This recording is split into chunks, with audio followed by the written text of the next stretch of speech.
Welcome back to my channel. आज की video में हम लोग बात करने वाले हैं कि how to balance Deen and दुनिया दोनों को कैसे बैलेंस कर सकते हैं।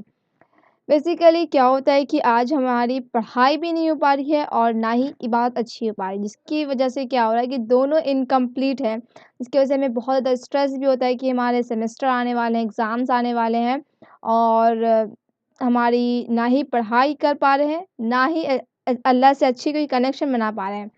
तो मैं आज की वीडियो में इसी के बारे में बात करूँगी कि आप कैसे अपने लाइफ को ट्रांसफ़ॉर्म कर सकते हैं 2026 में। जो तरीका मैंने अपनाया है, मैं आपको भी बताना चाहती हूँ। तो ये कोई फैक्ट्स नहीं होगा, ये बेसिकली कोई ट्रांसफ़ॉर्म का एक तरीके से मैं आपको रूटीन बताने वाली 2026 में मेरा, ताकि आप भी उससे कुछ फ़ायदा ले सकें, आपको भी हेल्पफुल हो सके वो वीडियो। ठीक है? तो सबसे पहले स्टार्ट सेक्शन 1 में सबसे पहले हम लोग आते हैं, उसमें है कि व्हाई बैलेंस मैटर। हमारे लिए बैलेंस जो है वो मैटर क्यों करता है। तो इस्लाम जो है हमें सेपरेट नहीं करता, ना दुनिया और दीन दोनों अलग नहीं, दोनों कनेक्टेड है, में लेके चलना है हमें।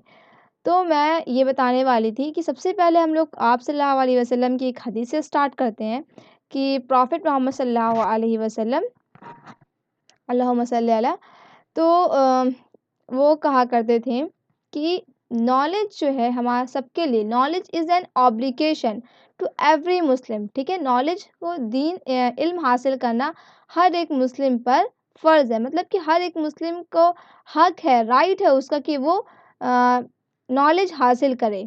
ठीक है?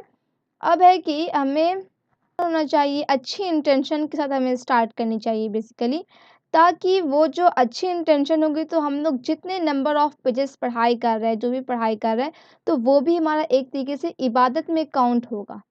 ठीक है? उस अब उसके बाद है सेक्शन 2 है। सेक्शन 2 में हम लोग बात करने वाले हैं कि बिल्ड योर स्टडी शेड्यूल। अब हमें अपनी जो स्टडी शेड्यूल है उसको हमें अपनी सलाह के अकॉर्डिंगली बनानी चाहिए, कि अगर दूसरे तरीके से नहीं बनानी चाहिए। मतलब जिस टाइम सलाह का वक्त है उस वक्त से स्टार्ट करके जब तक सलाह का टाइम है उस वक्त तक एंड करना चाहिए। बता रही थी कि इफ़ यू हैव, अगर आपके पास 2 आवर आप ब्रेक ले रहे हैं, तो आप अपने सलाह के टाइम पे ब्रेक लें। क्योंकि सलाह के टाइम पे ब्रेक लेने से क्या होगा कि आप अपनी सलाह भी कर सकते हैं, ईज़िली नमाज़ भी पढ़ सकते हैं और आपका रिफ़्रेश होगा, ब्रेन का भी होगा और सोल दोनों का रिफ़्रेश होगा, इसीलिए।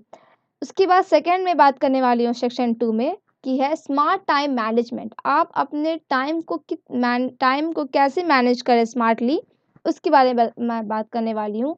तो हम लोग सभी सुबह में उठते हैं, बट हम सुबह का जो टाइम होता है वो हम लोग अपने सबसे टफेस्ट सब्जेक्ट के साथ स्टार्ट करें। जो सब्जेक्ट सबसे टफ है, जिसे हम रात में या फिर कोई वैसे टाइम नहीं पढ़ पा रहे हैं, तो उसे आप फजर के टाइम पढ़िए। ठीक है? आप 25 मिनट्स अपने उस सब्जेक्ट को पढ़ लीजिए, फिर 5 मिनट्स के अंदर अपना आप ज़िक्र कर लीजिए, जितनी भी चीज़ें आपको सुनना में है ज़िक्र करने की, वो सब कुछ आप कर लीजिए। तो वो सबसे बेस्ट टाइम है आपके स्टडी के लिए, उस टाइम अल्लाह की रहमत भी उतरती है हमारे पर। उसके बाद हम लोग तो सेक्शन 3 में मैं बात करने वाली हूँ कि अपने इंटेंशन को हमेशा चेक करें, कि हमें यहाँ इंटेंशन जो हमेशा प्यूरीफाई होना चाहिए। कभी-कभी हमें शैतान बहका देता है। तो हमें सबसे पहले अपने आप से पूछना चाहिए कि व्हाई एम आई स्टडिंग, मैं पढ़ाई क्यों कर रही हूँ? अगर मैं पढ़ाई कर रही हूँ ग्रेड्स के लिए, तो याद रखिए कि अगर मैं मार्क्स के लिए पढ़ाई कर रही हूँ, तो कहीं न कहीं हमें स्ट्रेस हमें इतना ज़्यादा होता है कि हमें पढ़ाई करने से भी रोक देता है, कि अगर हमारे अच्छे मार्क्स नहीं आए तो, अगर हम अच्छे मार्क्स नहीं आएँगे तो हमें कॉलेज नहीं मिलेगा, मैं ऐसा नहीं होगा, मैं वैसा नहीं होगा। तो कभी भी हमें अपने मार्क्स के लिए नहीं पढ़ना चाहिए, हमें इसलिए पढ़ना चाहिए कि हम अपने इस पढ़ाई से दूसरों को फ़ायदा पहुँचा सकें। ठीक है? और जितनी भी आप अगर आपकी इंटेंशन अच्छी है पढ़ने की, तो आप जितने भी नंबर ऑफ पेजेस आप पढ़ते जाएँगे, आपको उतने नंबर ऑफ पेजेस पे आपको सवाब मिलता जाएगा, आपको नेकी मिलती जाएगी, आपकी वो इबादत की तरह काउंट होता जाएगा। ठीक है? सो सेक्शन 4 में हम लोग बात करने वाले हैं स्टूडेंट हैक, जो कि इस्लामिक टच के बारे में बात करने वाली हूँ, कि आप जब भी पढ़ने बैठें तो एक दुआ होती है, रब्बी ज़िदनी इल्मा। ठीक है? रब्बी ज़िदनी इल्म का मतलब होता है कि या अल्लाह, हमारी नॉलेज में हमें इंक्रीज़मेंट दे, हमारी नॉलेज में जितनी भी हमें नॉलेज उसमें हमारा इंक्रीज़ करो, हमें बढ़ा उसमें। ठीक है? तो उसमें इंक्रीज़मेंट हो, बेसिकली ये दुआ का मतलब ये होता है। तो मैं इसमें ये कहना चाहती हूँ कि आप जब भी पढ़ाई करने बैठे तो आप इस दुआ को पढ़ लिया करें, उसके बाद अपना पढ़ाई करने बैठा करें, ठीक है? दूसरा हमारा आता है इस सेक्शन 4 में पॉइंट कि हमारा जो लाइफ स्टाइल है वो हमेशा हलाल होना चाहिए। कभी हम लोग को चीटिंग नहीं करनी चाहिए या फिर हमें कभी भी कोई शॉर्टकट वे नहीं अपनाना चाहिए किसी भी चीज़ को पाने के लिए। हम लोग को कभी भी कोई शॉर्टकट पाथ इस्तेमाल नहीं करना चाहिए। दूसरा कि हमारे प्रॉफेट मोहम्मद सल्लल्लाहु अलैहि वसल्लम पीस बी अपॉन हिम, जिन्होंने जो तरीका जो हमें बताया है, हमें उसी तरीके से अपनी रूटीन फ़ॉलो करनी चाहिए। मतलब हमारे सोने का, हमारे खाने का, हमारे पीने का, रहने का सारा तरीका अकॉर्डिंगली टू हिम होना चाहिए। जैसे उन्होंने कहा है हमारा तरीका वैसा ही होना चाहिए, सुनने के मुताबिक होना चाहिए। हमें अपने जो बैलेंस है स्टडी की सब चीज़ की लेके साथ में चलनी चाहिए कि कोई भी चीज़ हमारी एक की वजह से दूसरी चीज़ ना छूट सके, ठीक है?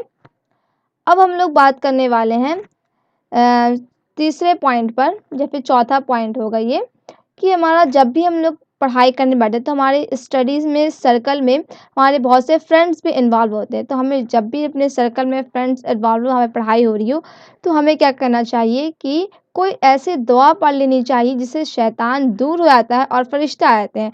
जब हमारे मजलिस में फरिश्ते ज़्यादा हो जाते हैं तो हमें पढ़ाई में बहुत ज़्यादा हेल्पफुल लगती है। तो वहाँ से शैतान अगर वो चले जाते हैं तो हमारे दिमाग में कोई ज़्यादा ख़यालात नहीं आते हैं, ठीक है? जिसकी वजह से हमारी जो पढ़ाई है वो ज़्यादा अच्छे से हो जाती है। उसके बाद मैं बात करने वाली हूँ बहुत से ऐसे मैं लोगों की बारे बताने वाली हूँ, जिन्होंने अपनी स्टडी को दीन और दुनिया को साथ में लेके चला था।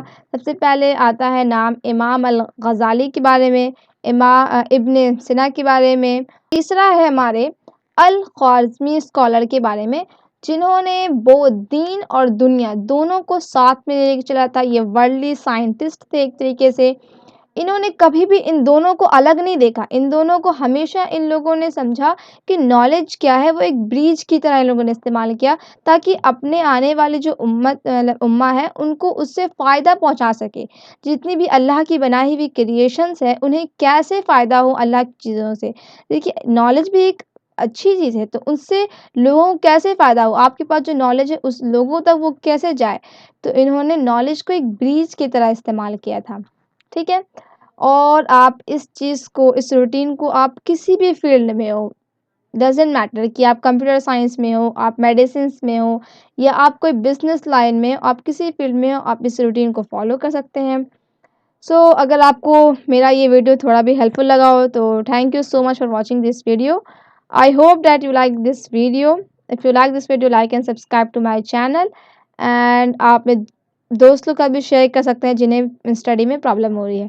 Thank you and bye.